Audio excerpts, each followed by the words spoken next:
Hola a todos, yo soy Vania de Paraguay. Bueno, yo soy Fran de Córdoba. Nosotros somos del grupo Redacción Teens, una revista de adolescentes y para adolescentes del movimiento del Focolares. Y nosotros durante nuestras reuniones nos surgieron varias inquietudes acerca de la comunicación y cómo nosotros nos relacionamos con las noticias, con las redes sociales. Y de ahí surgió esta idea de realizar una entrevista con una persona especialista en el tema. Bueno, y es por eso que hoy vamos a hablar con Juan Pablo, licenciado y magíster en Sociología, profesor de la Universidad Austral. Bueno, bienvenido Juan Pablo, muchas gracias por tu tiempo y por aceptar darnos esta entrevista. Muchas gracias por la bienvenida y encantado de poder participar y compartir este rato con ustedes. Dale, muchas gracias. Y ahora empezamos las preguntas con Maru, que es la que va a hacer la primera pregunta. Genial. Bueno, hola Juan Pablo. Bueno, soy María Paula Laurino, tengo 16 años y soy de la ciudad de Buenos Aires. Bueno, hablando con los chicos, antes, preparando las preguntas que íbamos a hacer, qué temas tocar, uno de los temas que se nos cruzó más que nada fue el consumo de noticias amarillistas, ¿no? Como en los medios de comunicación, como redes, televisión, diarios, revistas, etcétera, todo el tiempo vemos que aumentan, ¿no? Ponen más énfasis en este tipo de notas, y no es culpa nada más de los productores, sino también del receptor que sigue consumiendo esto, ¿no? Como que le damos rating o las compramos, pagamos por ver este tipo de información, entre comillas, se podría decir. Bueno, nada, queríamos preguntarte si vos, no sé, tenés algún análisis sobre esto, ¿no? ¿Por qué crees que la sociedad es tan importante para nosotros consumir esto? Si hay algo que nos aporte, y nada, ¿por qué no se consumen más noticias de índole solidario, ¿no?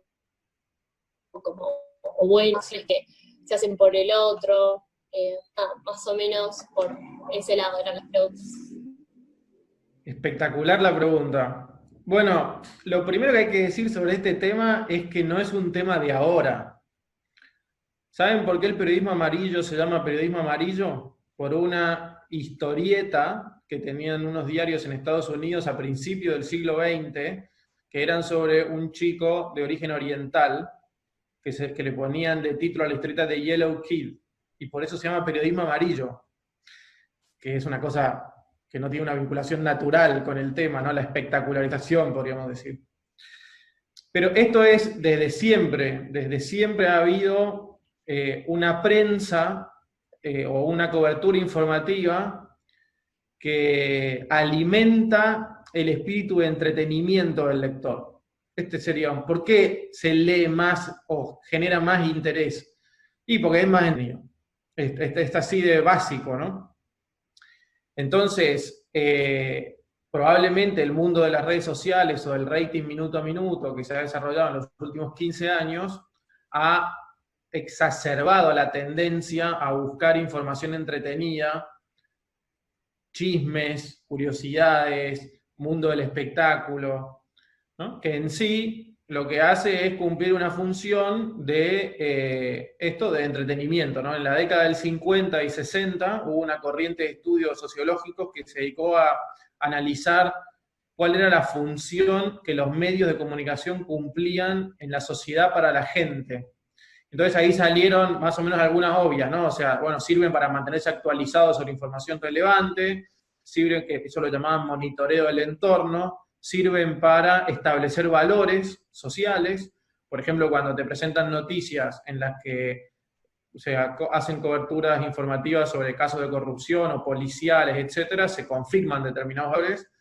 Y una de las cosas que salía era el entretenimiento. O sea, la gente en parte consume noticias para entretenerse, para desconectarse, Y eso, digamos, el buen entretenimiento son noticias más narrativas, más interesantes, más humanas, etc. Y el mal entretenimiento, la espectacularización, lo que hace es como conectar con las emociones más bajas, ¿no? Puede ser con el morbo, el típico cobertura informativa, o puede ser con o del morbo por la intimidad de los demás, y también puede ser el de destacar la sexualización de las personas, ¿no? Son cosas como que te generan un tirón de interés, pero que te aportan poco, ¿no? Desde el punto de vista humano, antropológico, bien. Pero forman parte de la dinámica del sistema porque hay incentivos económicos, incentivos de atención que funcionan dentro de eso. Quizá ese tipo de información no te ayuda a la idea ciudadana de estar informado, de conocer mejor la sociedad. Uno es cuando algunos temas complejos de la sociedad, que sería interesante que vos conozcas con una cierta calidad para poder vivir, por ejemplo, lo que a ustedes les preocupa mucho, ¿no? La amistad social, la comprensión social de los distintos grupos que convivimos en una sociedad plural, etcétera, por una cobertura informativa que está muy espectacularizada, se simplifican y se promueven prejuicios respecto a determinados grupos y conductas, ¿no? Entonces, por ejemplo, un típico periodismo espectacularizado negativo es el que refuerza estereotipos sociales a la hora de hablar sobre el crimen, por ejemplo, ¿no? Entonces, es como que enfatiza y destaca especialmente, muy típicamente, la unión entre criminalidad y pobreza, por ejemplo. Simplifica eso y refuerza el prejuicio que determinados sectores pueden tener respecto de grupos sociales más vulnerables y los une a la idea de criminalidad. Entonces esa cobertura, que es típica de noticieros y ahora de la cobertura de los medios digitales respecto de la inseguridad y del crimen, genera, además de esta falta de espíritu ciudadano en la información, que tiene como una legitimidad, hay un periodismo para entretenerse, genera este segundo efecto, más negativo, me parece a mí, más preocupante, y que hay que combatir, que es una cobertura que refuerza prejuicios en ese morbo o en esa dinámica, ¿no? Entonces, frente a este periodismo, que algunos lo llaman como periodismo chatarra, ¿no? Como haciendo una analogía con la fast food, la gran ola de reacción frente a esto, en el mundo del periodismo lo llaman slow journalism, ¿no? O sea, un periodismo que en vez de ir a estimular el morbo, la atención del momento, los titulares impactantes, pero que son muy superficiales y que te saturan de información y que lleva a esta idea, ¿no?, de la infodemia o de la saturación informativa, etc., es el periodismo que trata de acercarse a los temas con una mirada de dos tipos, ¿no?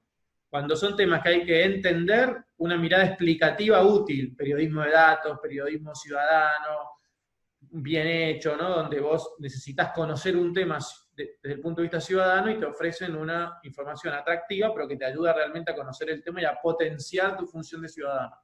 Y la otra, quizá más interesante también, no cuando tiene una función explicativa, sino que tiene una función de comprensión de las distintas identidades sociales, de las distintas realidades, ¿no? O sea, nosotros vivimos en una sociedad en la que hay muchas cosas que son distintas, lo distinto en general tensiona, a veces da miedo, a veces genera extrañeza, y hay un tipo de periodismo que te permite acercarte a la dimensión humana de esos lugares de la sociedad que te pueden ser extraños en juicio del estereotipo, ¿no? Entonces, es un periodismo de la compasión ante el sufrimiento, ante la vulnerabilidad social, en un crimen, a entender más allá del hecho las distintas vulnerabilidades que se ponen en juego, en un atentado, en una catástrofe, lo mismo, ¿no? Conectar con lo humano, con el recorrido, y desde ese lugar también ver cuáles son las actitudes, no solamente el conocimiento, sino también las actitudes, los valores, con los que se construye una sociedad mejor, ¿no? Entonces ese ida y vuelta de temas más duros que necesitan explicación, o más blandos que fomentan la compasión social y la amistad social, invita a superar estas coberturas más simplificadas y más efectistas, podríamos decir, que en un caso refuerzan los estereotipos y te alejan de esa empatía, de esa comprensión de lo distinto, y en el otro caso no te ayudan a comprender mejor la realidad social en la que estamos viviendo y no potencian tu ciudadanía, sino que la arruinan un poco, la limitan, ¿no? Hola, yo soy Marianela de Chaco, Argentina, y tengo 13 años. En una de las reuniones hablábamos del uso de las redes, de esto de las noticias, y nos percatamos como de la necesidad o hábito, tal vez, que tenemos de consumir constantemente, o sean redes, etc. Entonces queríamos conocer tu mirada acerca de este consumo constante y tal vez algún consejo que nos podrías dar para desistir de esta actitud. Efectivamente, muy bien, muchas gracias por la pregunta, es muy interesante. En los últimos años ha habido un crecimiento en los estudios y en la preocupación por este tema. Quizá para no ir a las redes, pero puedo poner esta anécdota. Una vez le preguntaron a uno de los altos directivos de Netflix quién era la competencia de Netflix. Y él dijo, el sueño. ¿No? Fíjense qué interesante el planteamiento, ¿no? Netflix quiere que duermas menos para que veas más contenidos audiovisuales. Por lo tanto, es un enemigo de tu salud. Es un poco fuerte decirlo, pero las palabras son de él, son del directivo, ¿no? Entonces, ¿qué pasa con la dinámica natural de las redes sociales y especialmente en los últimos 5 o 6 años cuando proliferó ya masivamente el uso de los smartphones y llegamos a tener las redes incorporadas a nuestra corporeidad, ¿no? O sea, como que el teléfono, hay gente que declara sobre el uso de su teléfono diciendo que cuando no lo tiene encima, siente que le falta una mano, que le falta un brazo o una parte del cuerpo, ¿no? Esa sensación psicológica que tenemos son temas que se estudian en comunicación y muestran el nivel de vínculo que uno establece con los medios, ¿no? Y el nivel de necesidad que se va generando, ¿no? Entonces, por otro lado, desde el punto de vista psicológico, las redes funcionan de la siguiente manera, ¿no? Son como la Coca-Cola o los videojuegos o la pizza. O sea, en general vos, cuando más comés, más querés.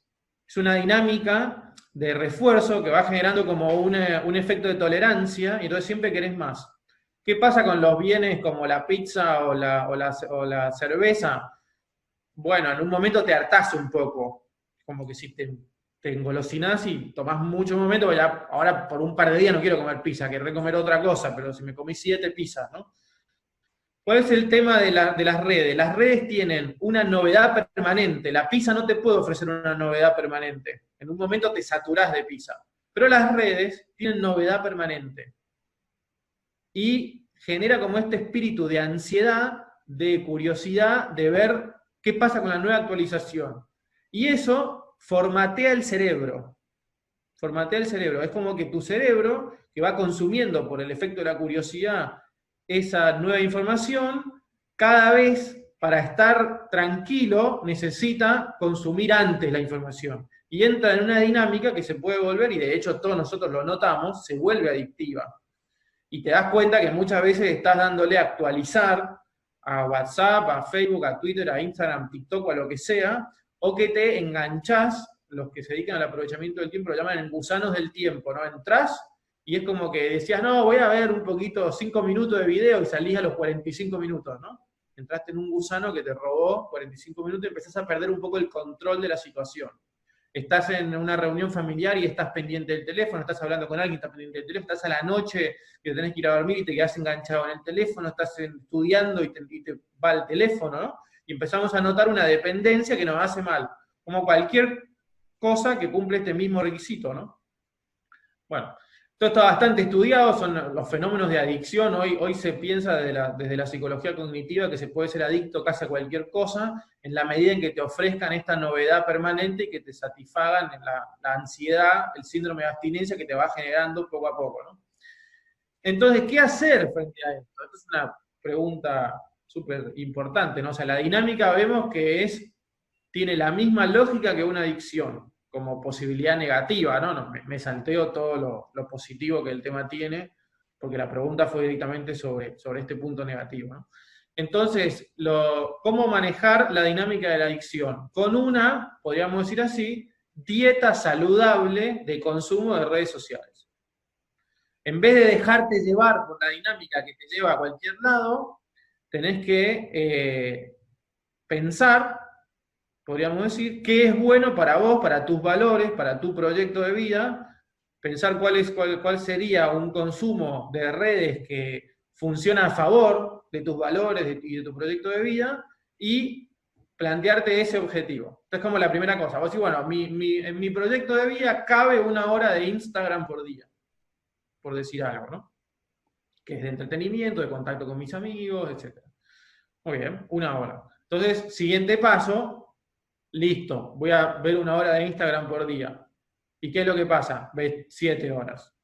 Porque no alcanza con solamente plantearse el objetivo y querer, porque ya hay una predisposición interior, hay un hábito, en algunos casos un poco adictivo, que lleva a que compulsivamente vayas a ver.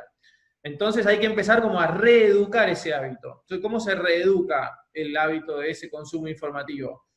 Bueno, de la misma manera que si estuviéramos excedidos de peso, quisiéramos tener una dieta de alimentos saludables, ¿no? Hay una combinación entre ejercicio, actividad y qué estás ingiriendo, podríamos decir, ¿no? Entonces con las redes pasa igual. Entonces hay que cortar algunos puentes, generar como unas distancias. O sea, es muy difícil hacer dieta si estás todo el día con 2 kilos de helado espectacular en la heladera y la heladera a tu alcance, ¿no? O arriba de tu mesa de trabajo, ¿no? O caramelos, si te encantan los caramelos, ¿no?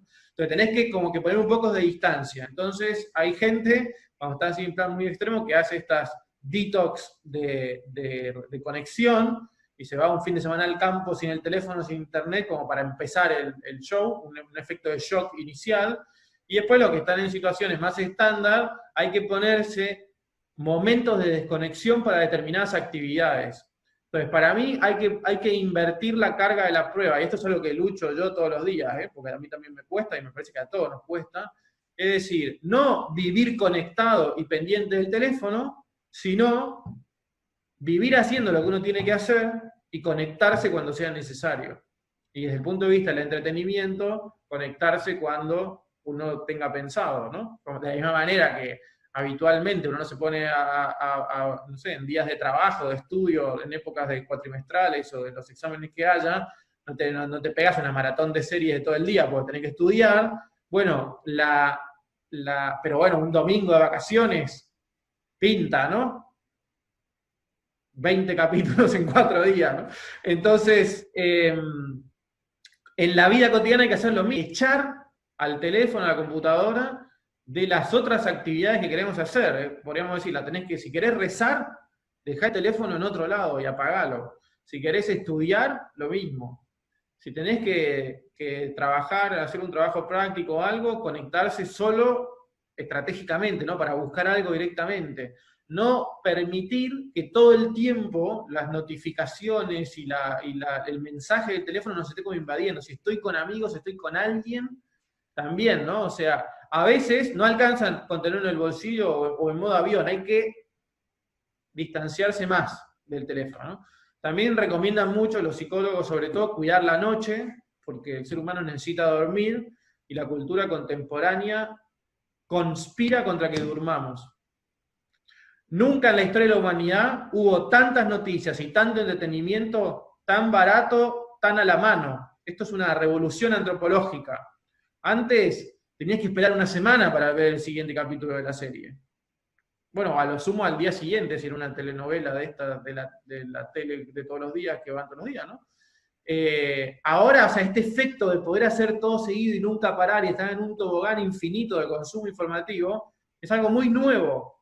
Y por eso genera tantas preocupaciones y tenemos que encontrar como una relación más equilibrada, me parece, con este consumo de conexión, con el consumo de entretenimiento y con el consumo de noticias, ¿no? Y el equilibrio, ¿de dónde lo sacamos? De nuestros valores personales con los que queremos vivir la vida, ¿no?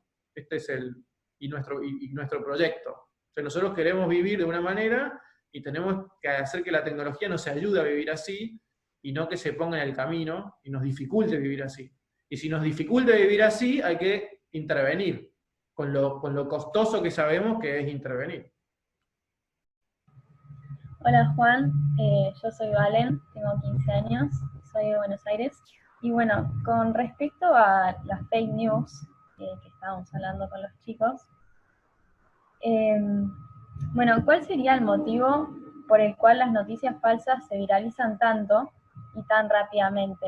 O sea, ¿por qué no nos tomamos el tiempo de verificar cada cosa que enviamos? Y bueno, ¿cómo podemos ayudar a disminuir esto? Y si tenés algún tip o idea para chequear la veracidad de la información? Excelente. Muy buena pregunta. Mirá, en general ha habido mucho mito mediático sobre las llamadas fake news, y a medida que va habiendo estudios académicos sobre el tema, se va moderando un poco el análisis, se va como matizando, podríamos decir. El primer matiz que ha salido es que no son tan, podríamos decir así, importantes en el sentido de que no han cambiado las elecciones de países, ni han generado el Brexit, ni estas cosas que a veces en discursos un poco más, no sé si decirlo, ¿no? Como de gran impacto de los medios o de las redes, se pone como si el ser humano estuviera ahí y fuera tan fácil de manipular y hacer que alguien cambie de opinión, ¿no? Lo que se estudia en general es que uno tiende a consumir una fake news o a difundirla porque te encanta lo que la fake news dice. Este sería un poco por eso se discute la influencia o la incidencia que tienen, porque se piensa que en general el que tiende a consumir fake news y a compartir es una persona que ya comparte lo que la noticia le propone. Como tiene un sesgo de confirmación, o sea, tengo ganas de que esto sea verdad y por lo tanto tiendo a creer que es verdad, y como reafirma lo que yo pienso, tiendo a querer difundirlo, como diciendo difundo mi visión de las cosas, en una dinámica de activismo, o esto también a veces de impacto, de efecto, de curiosidad, entonces soy proclive a difundirlo, pero está bastante estudiado que la gente que más difunde este tipo de noticias y que más las consume, son las que posturas más contundentes tienen sobre los temas. Y entonces difunden las que están a favor de sus posturas, de su prejuicio, de sus estereotipos, de sus posiciones, ¿no? Entonces, por eso tienden a no chequear, tienden a validar lo que les proponen porque están a favor de su propio pensamiento, ¿no? Entonces, fíjense que esto es bastante interesante. Cuando uno está muy a favor de una noticia, te pega en el estómago, no solamente en el intelecto, es como que la recibís bien, o porque te indigna, porque hace una denuncia que te indigna y que vos compartís, o porque presenta de manera muy negativa a un otro que para vos es un enemigo, que para vos hace un daño a la sociedad, o porque muestra algo muy raro, medio morboso. Todas esas son como alarmas interiores que hay que tener para decir, ojo, que acá hay alarma de fake news.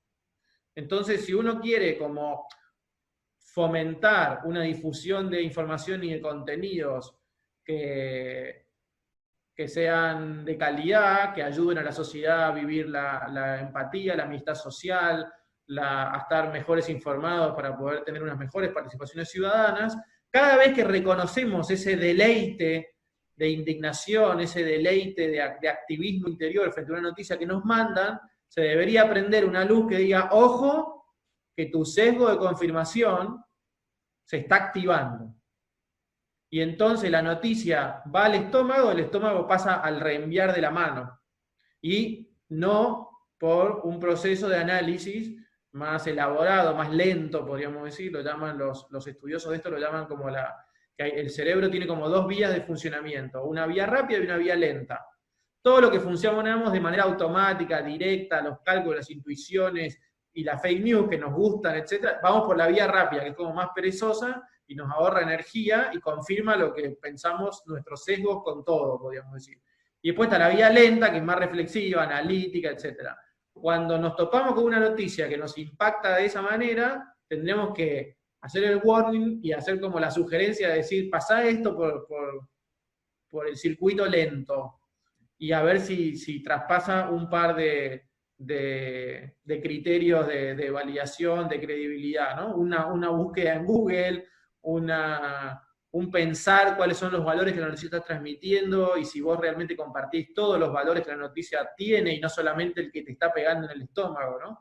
La indignación que te está moviendo normalmente es uno de los valores, pero no todos. Y entonces eso es como la manera, podríamos llamar el consumo crítico, el consumo responsable de noticias, y también la difusión crítica y responsable de información, ¿no? Entonces, esto sobre la fake news. Igual me gustaría agregar una cosita en esto que me parece un tema interesante también. Hay dos tipos de fake news, creo yo, ¿no? Esto no está tan difundido. Lo segundo, que yo voy a decir que es el segundo tipo, normalmente no se lo llama fake news, pero ya que estamos en una sesión de gente interesada en comunicación y aprendiendo cosas, me parece que vale la pena comentarlo. Las fake news, que todo el mundo llama fake news, tienen que ver con que falsean datos en general. O sea, te dicen que hubo un atentado que hicieron unos islámicos en Suecia, típico caso de una que difundió Trump, y no existe el atentado, o sea, no, simplemente no existió el atentado, no existió. No es una cuestión de interpretación, es muy fácil. Ese atentado no existió. Dicen que a veces hay del Papa, ¿no? Que el Papa declaró tal cosa. Bueno, no declaró, o sea, no existe la cita y por eso no es una fake news. O sea, lo que habitualmente se llama fake news tiene que ver con esto. O sea, con noticias que refieren datos, hechos, estadísticas, sucesos, información, declaraciones, etcétera, que son falsos directamente. Después hay un segundo tipo de fake news que es más interesante, que no se la llama normalmente fake news, que es la fake news de el marco de interpretación de la noticia. O sea, que no es sobre el hecho específico, que es como más directo, es más fácil, esto lo dijo o no lo dijo, o no lo dijo, entonces es una fake news, sino que es el marco de interpretación que la noticia está presentando, ¿es honesto con la realidad? ¿O está impulsando una determinada visión ideológica, de valores, de manera como solapada, falseando un poco en esa combinación entre la interpretación de la realidad y los hechos a los que refiere, ¿no? Entonces, esas interpretaciones en las que está como por delante la posición del que está hablando, que el abordaje honesto de lo que sucedió socialmente, que siempre, por supuesto, admite distintas miradas, pero cuando está claramente forzada para presentar una interpretación hacia una de las posiciones, también es un tipo de fake news, aunque no se la llame así, y es más sutil y es más interesante, porque las miradas desde las grietas o de las polarizaciones normalmente no le hacen justicia a la complejidad de la realidad. Toman hechos que son verdaderos, pero parciales, para reforzar su punto de vista inicial, pero no están abiertos a que lo que va sucediendo en la realidad dialogue con tu punto de vista y lo vaya enriqueciendo. Hay mayor deseo por reforzar la posición que yo tengo y por meter a la realidad en ese marco de interpretación previo que yo tengo para seguir promoviendo mi agenda o mi lugar, ¿no? Bueno, este es una actitud crítica ciudadana que está bueno fomentar y que es de un nivel más complejo que la mera constatación si una cosa se dijo o no se dijo, si una cosa sucedió o no sucedió, ¿no? Es de un segundo nivel, porque efectivamente todos miramos la realidad desde un punto de vista, los puntos de vista también pueden ser complementarios, porque hay una realidad que es independiente de nosotros y que podemos conocer, pero cuando queremos incrustar la realidad para siempre fortalecer nuestro punto de vista, ahí se da una dinámica de fake news. Y de todas estas debates polarizados, situaciones polarizadas, tienen la tentación o están habitualmente en el riesgo de entrar en esta dinámica. Sí, hola Juan Pablo, soy Emilia de Chubut, tengo 17 años. Nosotros con unas imágenes queríamos, y además de estabas hablando de este tema, queríamos comentarte nuestra inquietud. En nuestra sociedad es muy común polarizarnos por distintos temas, como el aborto, la política, o como llevamos viendo estos días, la marcha anti-cuarentena o los cuarentena obligatorios. ¿Vos crees que los medios influyen mucho en esto? ¿En qué pasa con los que están en el medio? Es como, ¿es necesaria el tomar una posición? ¿Y qué consejos nos darían a nosotros como comunicadores para hacer puente ante estos temas? ¿Por qué los medios promueven posturas polarizadas? Por dos motivos. Uno, porque a veces los medios son parte, tienen intereses que están, sobre todo en temas políticos, más vinculados a una de las posturas y por eso pueden caer en esta dinámica de la polarización. otra por motivos ideológicos, o sea, primero por intereses, después por motivos ideológicos, las dos cosas que pueden movilizar una cobertura polarizada, aumentada desde los medios. Y la tercera cosa es que la polarización vende. O sea, esto es una cosa más de la dinámica, ¿no? O sea, las coberturas polarizadas justamente son efectistas, son potentes, son atractivas desde algún punto de vista, porque es una lucha, porque hay adjetivos potentes, porque la gente grita, y eso estimula el consumo. Entonces, en general, una cobertura polarizada genera más clics, genera más rating.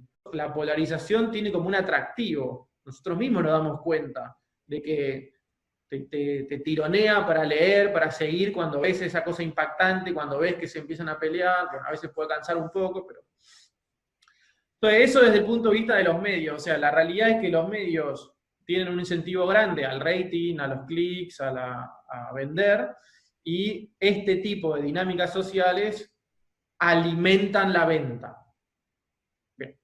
Lo segundo es, la polarización se basa en una gran falsedad, que es que existen dos posiciones frente a los temas, y por eso se polariza la dinámica, y entonces parece como que hay dos opciones, pañuelo verde o pañuelo celeste. Y entonces el mundo se divide en dos, los míos son los buenos, los del otro son los malos, lo mejor sería que el otro no existiera para que la sociedad sea mejor, y los otros tienen un financiamiento enorme, siempre de fuentes discutibles, y son muy poderosos, y están ganando, y nosotros somos pocos, tenemos re buena voluntad, somos víctimas, y tenemos que defender los valores de la humanidad, porque si no, todo va al apocalipsis. ¿Qué es lo interesante de esta descripción que yo acabo de hacer? Que si uno estudia, que ve que siempre las dos partes de las grietas dicen lo mismo respecto de la otra. Es muy interesante, se llaman demonizaciones en espejo, ¿no? Las cosas que han estudiado este tipo de dinámica. ¿Cuál es la falsedad? Hay una doble falsedad. La primera es que la sociedad se divide en dos, o sea que, digamos, estamos todos en un grupo, una línea, y todos en el otro grupo, y en realidad no existe eso. Lo que hay es, o sea, unos efectos que son como de un degradé que se va dando, ¿no? Y que por lo tanto cada una de las posiciones no está compuesta por una gente unívoca, un calco, una fotocopia de la postura. Y el efecto de esa polarización los hace quedar de un lado o del otro. Esta es como la primera falsedad. Y la segunda falsedad es que parecen que divide a la sociedad, pero tienen en cuenta un único criterio. Se te empieza a romper la polarización.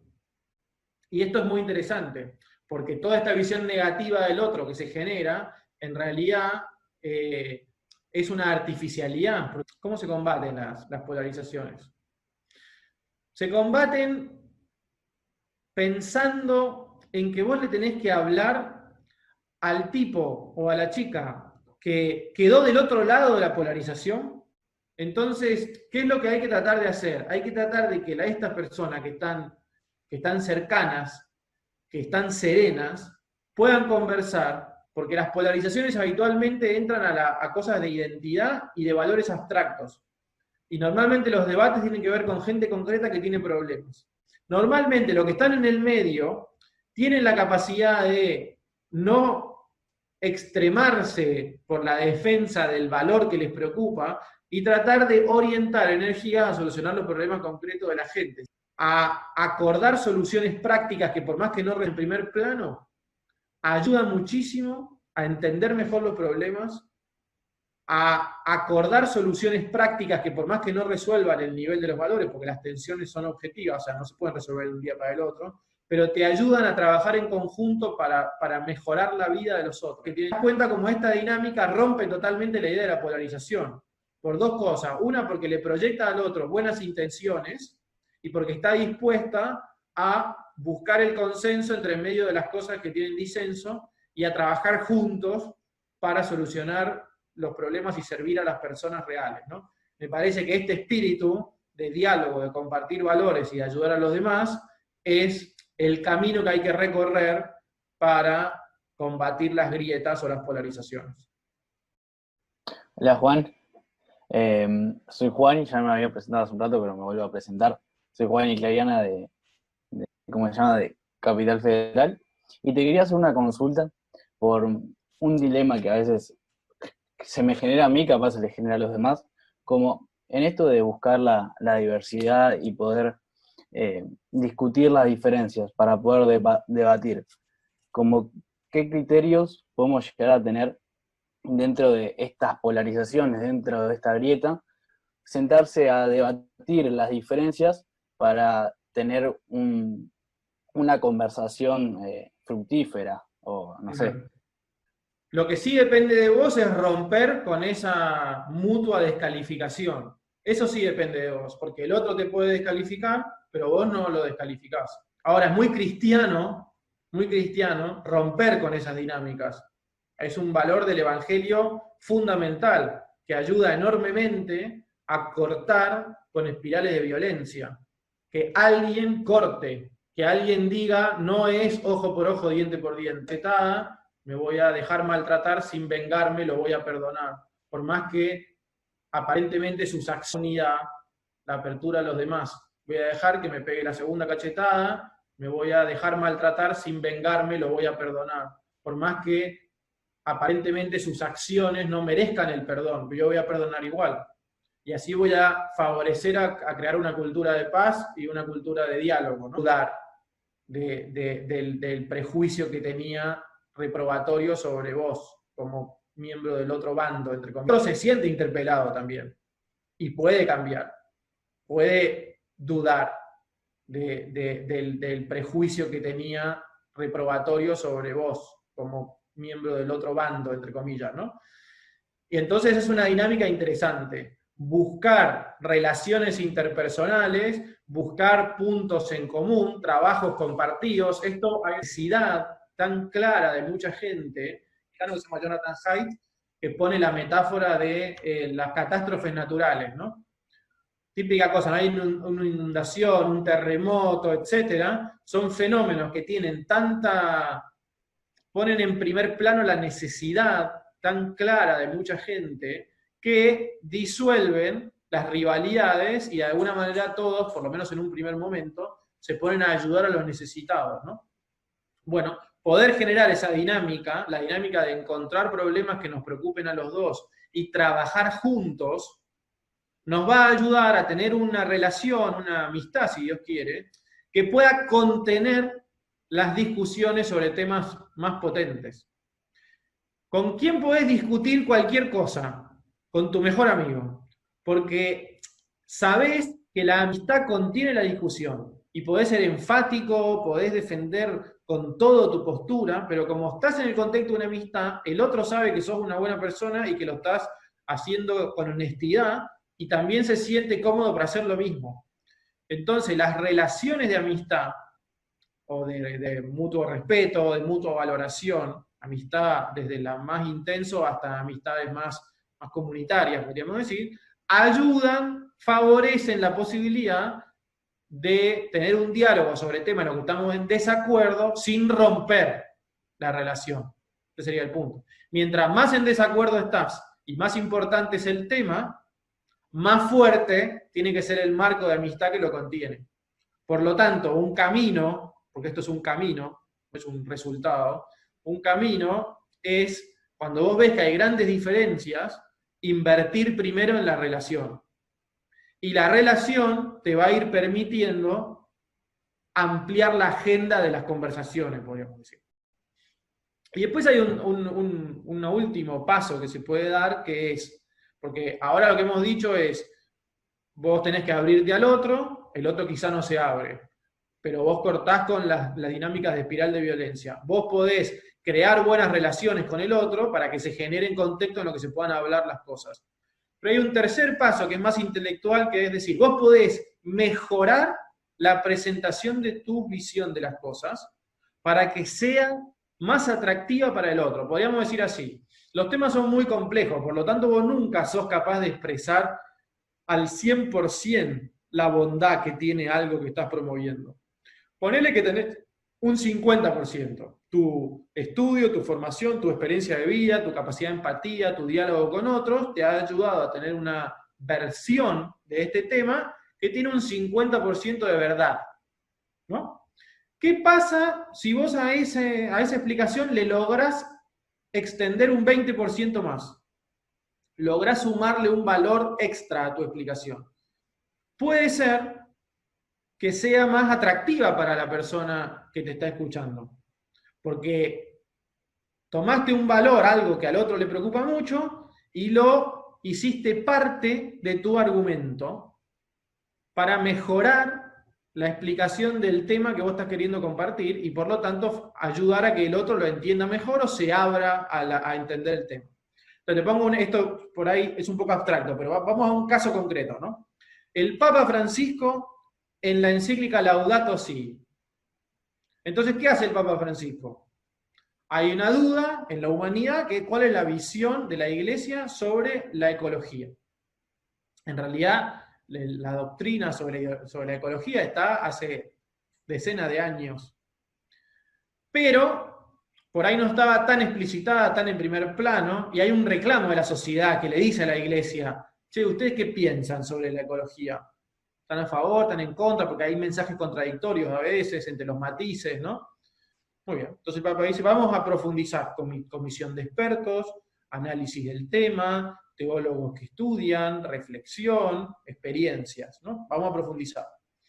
Fruto de esa profundización se encuentra una visión más profunda, más valores conectados entre sí a la hora de hablar de la ecología. Entonces el Papa saca un documento sobre la ecología. Ya eso es interesante porque está hablando de un tema que a mucha gente le importa y le interesa y le parece un valor muy importante y por lo tanto hay una conexión. Hay un mensaje de decir, no voy a hablar de lo que me interesa a mí, voy a hablar de lo que te interesa a vos, y te voy a decir esto es muy importante, y eso a la gente le gusta, ¿no? Segundo paso, no voy a repetir el discurso de los otros sobre la ecología, sino que lo voy a abordar desde mi propia historia e identidad. Y entonces me voy al siglo XII y descubro que San Francisco de Asís es un gran héroe de la ecología. Y retomo la figura de San Francisco de Asís y su canto a las criaturas, donde trata a la tierra, a la luna, al sol, a los animales como sus hermanos. Tiene una relación de fraternidad, de familia con la creación, ¿no? Y esto es una visión como muy potente. Y además tengo una visión en la que la persona humana y su vulnerabilidad está conectada con la vulnerabilidad ecológica. Y por eso hablo de la ecología integral. No hablo solamente de los ríos y de los árboles. El Papa dice, las personas pobres son las que viven en los basurales, las que se enferman y las que sufren, en primer lugar, los flagelos de la crisis ambiental. Mientras vos consumís, comprás teles, producís chatarra tecnológica, descuidás el agua, descuidás el consumo de energía, etc. Tenés un estilo de vida que el descarte, que está generando una sociedad que es insostenible y que genera marginalidades de pobreza y de exclusión, ecológica y humana.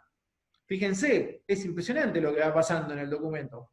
Y en el último paso, cuando te viene leyendo, va diciendo, sí, punto de acuerdo, punto de acuerdo, punto de acuerdo, punto de acuerdo. Enriquecida la mirada, humanizada la mirada ecológica, desde tu propia identidad, artísticamente, intelectualmente, prácticamente, ¿no? Además, en la última parte, empieza a conectar con los valores de la ecología otros temas que no son automáticos. Conecta la vida del embrión en el vientre de la madre con la discapacidad, la pobreza y el cuidado ecológico, en el punto 117, y dice que todo está conectado. Entonces hay una explicación sobre la vida por nacer, enriquecida por el argumento, por el contexto en el que está presentada. Y eso ayuda al otro, es como que le lográs mostrar mejor tus valores sobre ese tema al ponerlo en el contexto de los demás temas, y por lo tanto el otro tiene mayor facilidad para entenderlo y para entender lo que le estás proponiendo y probablemente para acercarse a lo que estás compartiendo, ¿no? Entonces, este trabajo intelectual de presentar los temas que son más difíciles de compartir, envueltos, pero no envueltos tácticamente, envueltos intrínsecamente con los valores de los temas que se comparten, ayuda muchísimo también a ir avanzando en el diálogo. Probablemente no va a ser fácil con la persona que representa culturalmente lo antagónico a lo que vos estás promoviendo.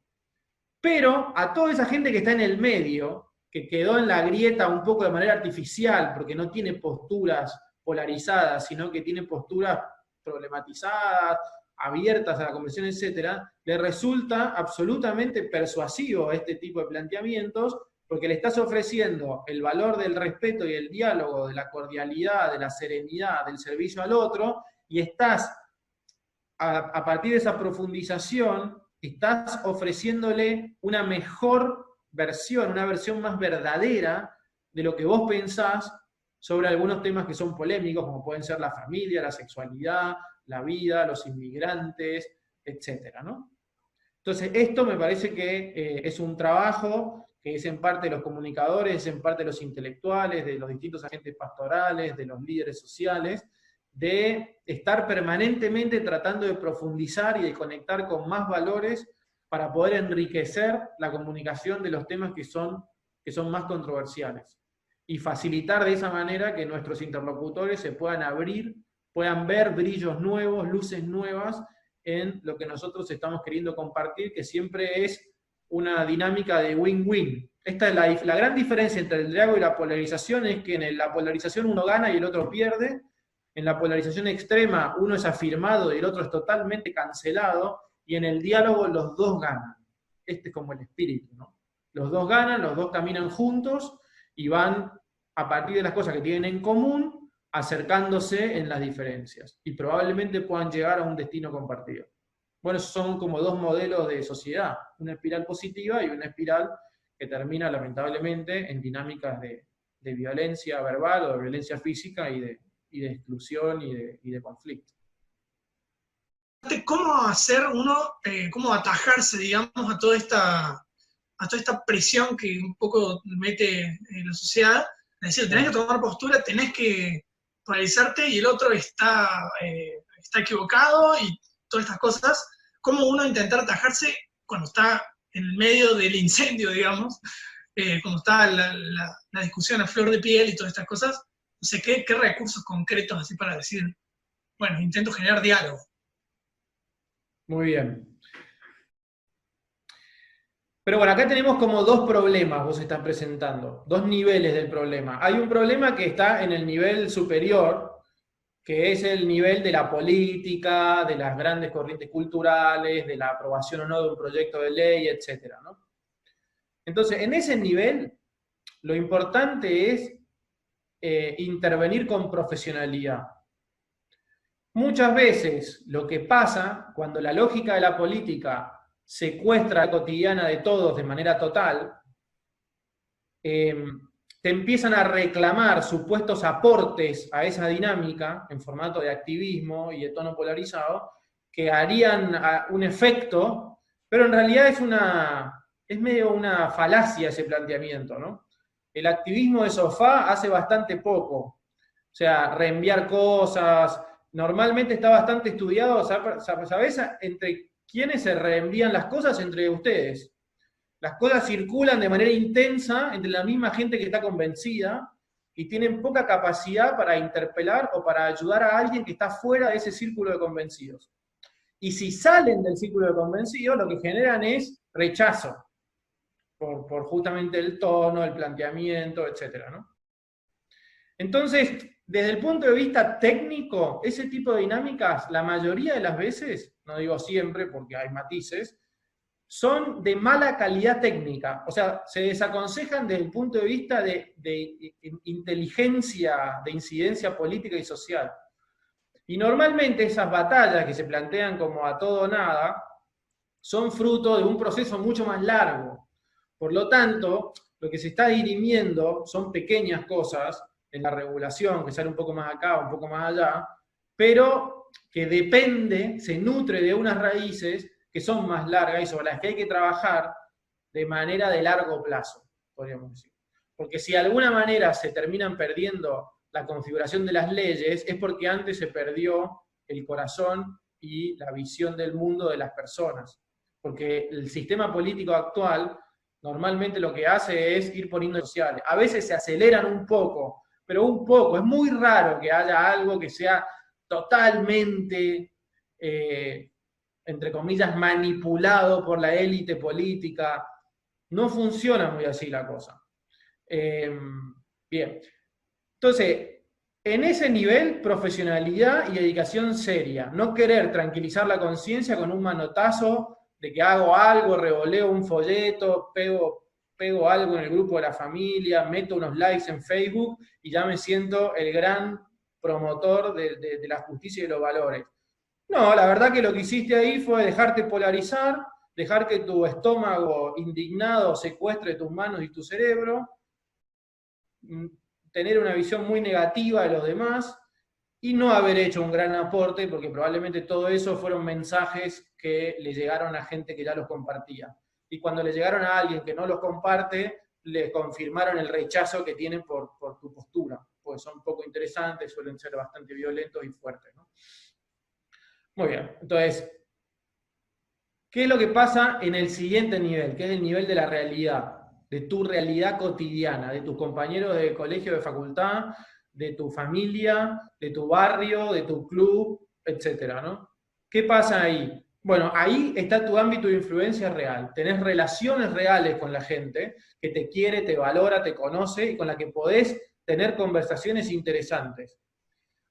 Entonces, ¿qué puede pasar ahí? Que vos dejes que la lógica de las redes y de la política polarizada entre en tus relaciones de la vida cotidiana y las rompa.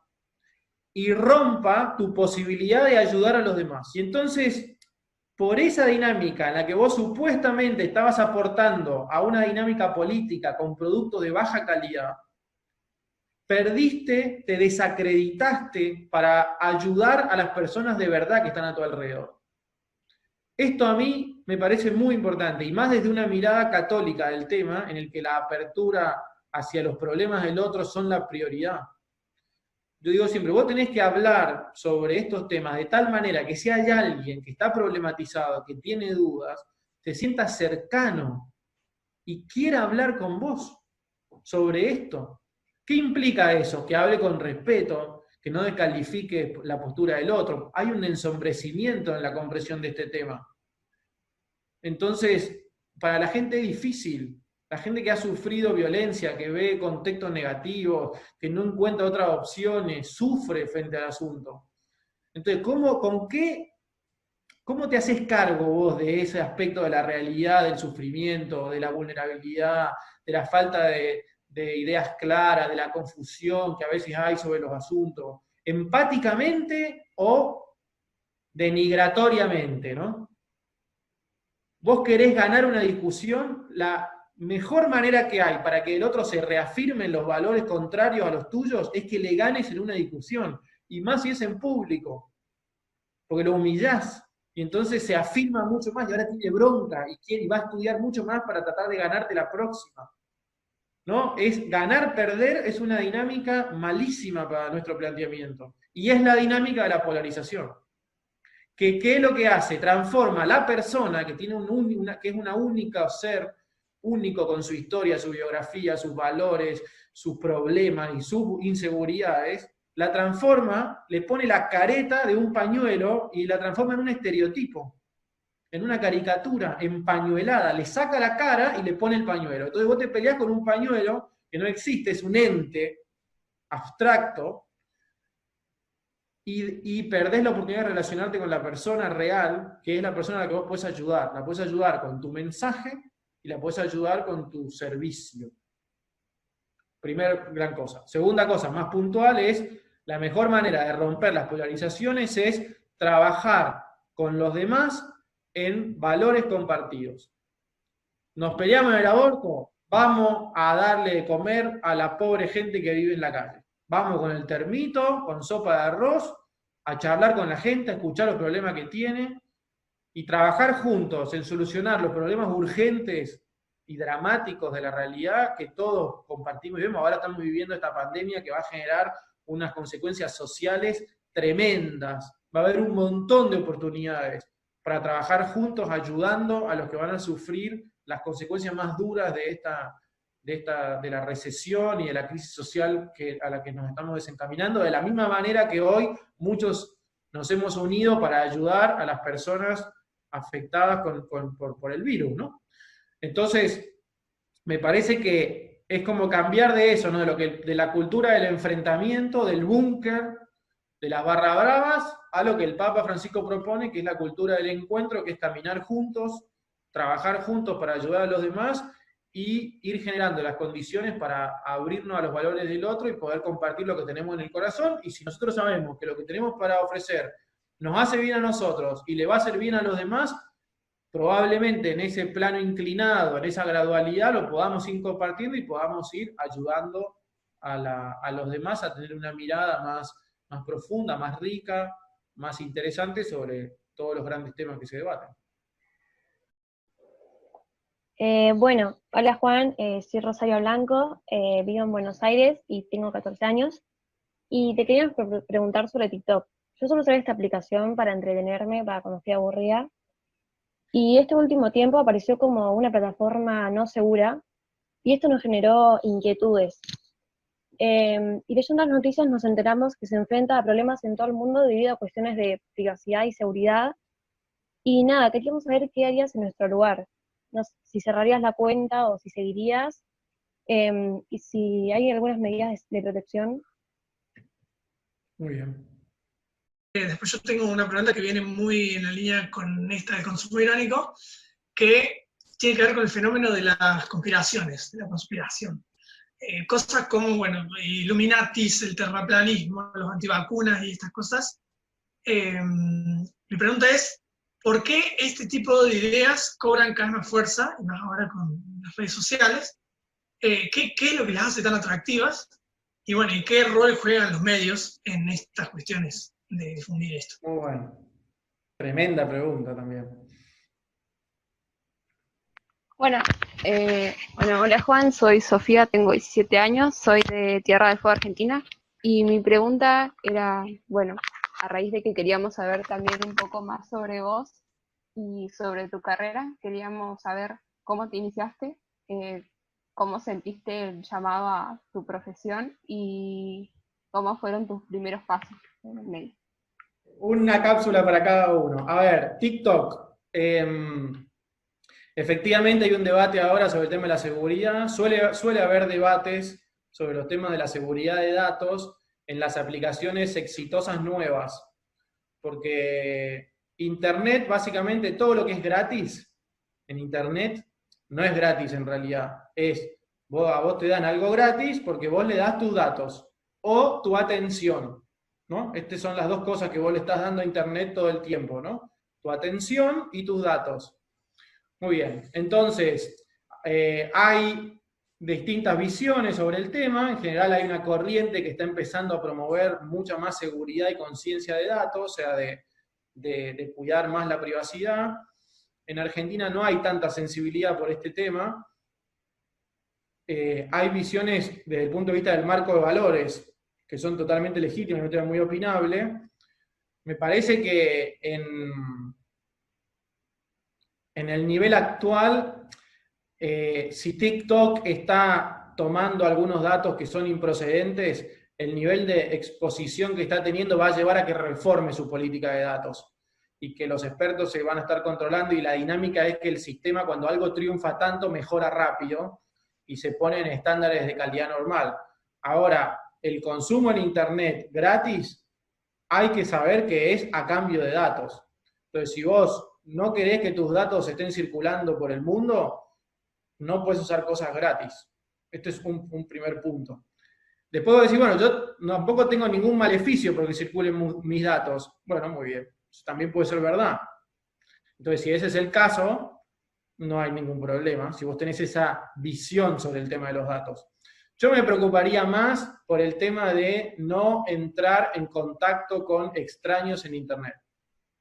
Sobre todo en el mundo adolescente y sobre todo si aparecen cosas raras, digamos.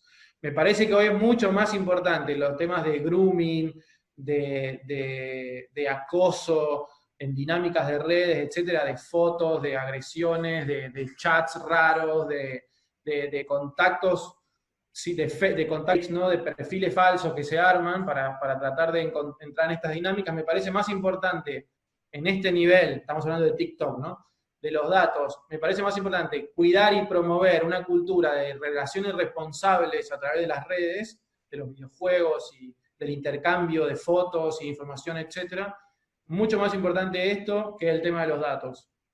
Para mí, sobre eso es opinable, ¿no? Puede haber distintas posturas. Después, sobre las conspiraciones, bueno, esto es uno de los temas que yo estudio en la universidad, así que los terraplanistas, los antivacunas, etcétera, ¿no? Podemos decir básicamente lo siguiente, muy esquemáticamente, ¿no? Pero una teoría de este estilo lo que hace es dar una explicación simplificada de una realidad compleja que el fundamento y las conclusiones circulan sobre sí mismas. Aparentemente la mentalidad conspirativa es como un perfil psicológico humano, ¿no? Hay gente que tiende como a creer estas explicaciones de los datos, de las cosas que están detrás, ¿no? En Italia le dicen la indietrología, ¿no? Estudiar lo que está detrás, ¿no? Las teorías conspirativas. No, porque fulano dice algo porque en realidad otro lo manipula de atrás y hay un grupo de gente que nos miente a todos a la vez y como somos ingenuos no nos damos cuenta, pero hay un grupo de elegidos que se da cuenta y que tiene una explicación como perfecta, ¿no? Completa, absoluta, sobre este tema. Y siente en ese grupo una afirmación de su identidad, siente una afirmación de su inteligencia y una cierta gratificación de tener esta información secreta, superadora, que nadie tiene, y tiene ese atractivo. Lo conspirativo tiene ese atractivo, ¿no? Y bueno, cuando son sobre cosas curiosas generan así un distanciamiento más divertido, cuando son sobre cosas serias como las vacunas se vuelve más difícil, ¿no? Pero en el punto en el que se van acercando a lo razonable, se acercan a la dinámica de la fake news. Muchas teorías conspirativas funcionan porque refuerzan ideas de fondo y sentimientos que vos tenés. Y entonces te hacen entrar con explicaciones simplificadas que normalmente no le hacen justicia a la dinámica compleja de la realidad y que tienen una explicación para eso. No dicen, no, todos los científicos en realidad están tomados por una visión de los gobiernos y siempre hay alguien detrás que justifica por qué la gente está atrapada en esto. Y hay un poco de una cuestión autosuficiente, ¿no? de endogámica, de decir, yo soy más inteligente que todos los demás, y por eso me doy cuenta de esto, ¿no? Y entonces tengo esta explicación perfecta que yo me creo. Hay unos documentales en Netflix sobre los terraplanistas que son espectaculares, ¿no? Donde te muestran a todos los científicos explicando las falacias de las argumentaciones científicas que tienen, pero de gente que no tiene formación científica y que se conforma con esa explicación simplificada pretendiendo que da cuenta de toda una dinámica absolutamente en contra de la ciencia normal. Bueno, muy bien. Entonces, tienen este atractivo, tienen un atractivo propio de las conspiraciones, hay un perfil psicológico más proclive a valorarlas, y hay una cuestión de afirmación del propio yo y el propio grupo que claramente se expresa en esa dinámica de valores que desconfía de los discursos institucionales establecidos, ¿no? Muy bien, entonces eso hace que se retroalimente sobre distintas cosas todo el tiempo, que también sean muy buenos plots para películas, para series, para novelas, y para cosas históricas, etcétera, muy contrarias al conocimiento sereno, probado, académico en general de los temas, ¿no? Muy bien, conspiraciones. Y respuesta a la pregunta personal, brevemente. Bueno, yo cuando era chico no soñaba con hacer lo que hago ahora, creo que fundamentalmente por desconocimiento, y me parece que eso nos pasa un poco a todos. A veces se pretende en tener como a los 17, 16, 19 años resuelta tu trayectoria existencial por los próximos 25 años, y la realidad es que uno va recorriendo el camino, y en el camino se te van abriendo puertas que vas tomando que antes no sabía que existían, por lo menos esa fue mi experiencia, ¿no? Yo cuando iba a un colegio en Mendoza que era muy orientado a temas de económicas y contabilidad, y en tercer año del colegio todos íbamos a ser contadores, excepto el hijo del médico y cosas así, ¿no? A medida que vas conociendo más cosas, van surgiendo otras, y entonces yo me decidí a estudiar comunicación porque me gustaba historia y me gustaba economía, que eran materias que había tenido en el colegio y que veía que estaban en la carrera como algo importante. Cuando llegué a la facultad y me encontré con la realidad, no con mi idea, y quería ser periodista económico, porque me parecía que periodista deportivo no era, pero en realidad por ahí quería ser periodista deportivo, pero después ser periodista económico me parecía más serio, no sé. Y como un trabajo, lo otro era más una diversión. Resulta que llegás a la universidad y empezás a conocer la realidad de la carrera, no lo que vos te imaginabas, que no tenías ni idea de lo que era. Me encontré con mundos nuevos, mundos de conocimientos nuevos, la sociología, la literatura dada de una manera totalmente distinta como la había tenido en el colegio, que me deslumbraron. Y entonces me encontré en segundo año de la carrera que lo que más me gustaba no era lo de antes me gustaba también, pero no era lo que más me gustaba. Y así fue avanzando la carrera en permanente descubrimientos, porque no es una carrera tan canónica, y entonces si no estás en familias de comunicadores o de periodistas no conoces tanto, ¿no? Después, cuando terminé la facultad, quería hacer una cosa, quería hacer periodismo político.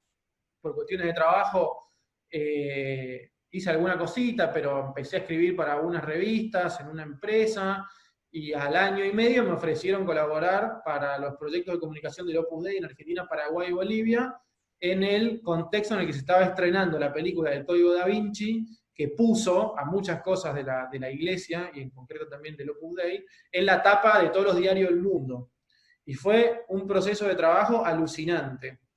Y eso me marcó mucho, marcó el aprendizaje, marcó mi abordaje sobre determinados temas, y después me encontré con estos grandes debates que se estaban dando en la sociedad y con la facultad, como ámbito de trabajo también, ¿no? O sea, yo el día que me gradué, fui a la oficina de alumnos a buscar mis notas, documento que te dan el analítico con todas las notas, para llevarlo a la oficina del decano para que me acreditaran como una cosa que se llama en otro día, se llama en la facultad, que es ayudante diplomado, ¿no? Es lo más mínimo que se puede ser en el ámbito universitario, ¿no?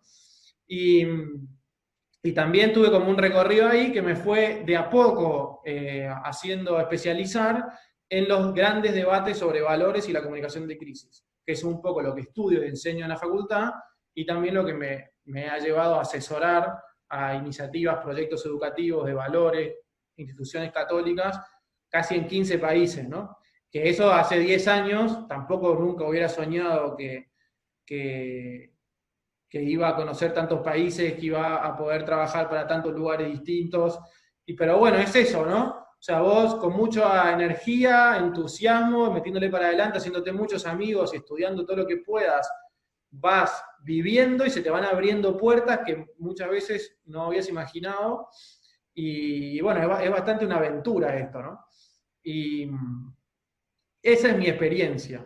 Tengo la suerte de trabajar en algo que me encanta, no todo el mundo tiene la suerte de eso, y de poder haber encontrado, tanto en la universidad como en otros ámbitos de trabajo, equipos espectaculares que te hacen crecer todo el tiempo, amigos en distintos países, que es algo que ustedes tienen la oportunidad de tener y que es muy enriquecedor. Y bueno, y desde ese lugar poder aportar con lo que he podido aprender y las experiencias que he tenido a proyectos más grandes de lo que nunca me hubiera imaginado, ¿no? Como por ejemplo el video del Papa. Es un proyecto global que está en no sé cuántos países, en 15 idiomas, que ya lleva varios años, y bueno, y que conozco desde que era una idea loca del emprendedor que fundó la agencia de comunicación que presentó el proyecto ante la Santa Sede y que dirige el proyecto de hace 4 años, yo formo parte también de ese equipo, o de haber ayudado en gestión de crisis a, no sé, a universidades, a diócesis, a conferencias episcopales, o a capacitar gente para mejorar la comunicación y la cultura del encuentro en valores cristianos, en un curso online que ha tenido cientos y cientos de inscritos de 20 países. Son cosas que al principio son son ideas y después la vida te va permitiendo, junto con otras personas, poder colaborar, que terminan siendo mucho más grandes que vos, pero que permiten esto, por ejemplo, que alguien me haya conocido para poder tener esta charla, y esta charla quizá para ustedes puede haber resultado enriquecedora. Para mí ha sido muy enriquecedora. Yo he aprendido un montón de las preguntas que me han hecho, de cómo han preparado la sesión, y esto es como un camino permanente. Y a veces parece que te vas a cansar de algunos proyectos, pero lo que a mí me pasa por lo menos es que siempre surge un proyecto nuevo en el que poner las energías, ¿no? Y si hablamos de tema de evangelización, que te compromete 100%, con que vos toda tu vida, todo lo que haces, que de alguna manera conforma lo que sos, lo podés canalizar en eso y ponerlo al servicio de la causa más noble y del servicio de la gente más necesitada, ¿no? Y bueno, eso, por eso digo que es una suerte, para mí lo agradezco todos los días, ¿no? Poder dedicarme a lo que hago y además poder ayudar a los demás desde de lo que hago, de lo que sé hacer y de lo que me gusta hacer. Eso es lo personal. Nuevamente, Juan, te agradecemos que hayas podido estar con nosotros hoy y poder responder todas las inquietudes que estábamos teniendo. Muchas gracias a ustedes por la invitación. Sí, la verdad que estuvo muy interesante. Podríamos seguir horas, pero bueno, hay que darle un fin, así que, bueno, muchísimas gracias y que tengan buenas noches todos. Nos vemos. Que tengan buenas noches.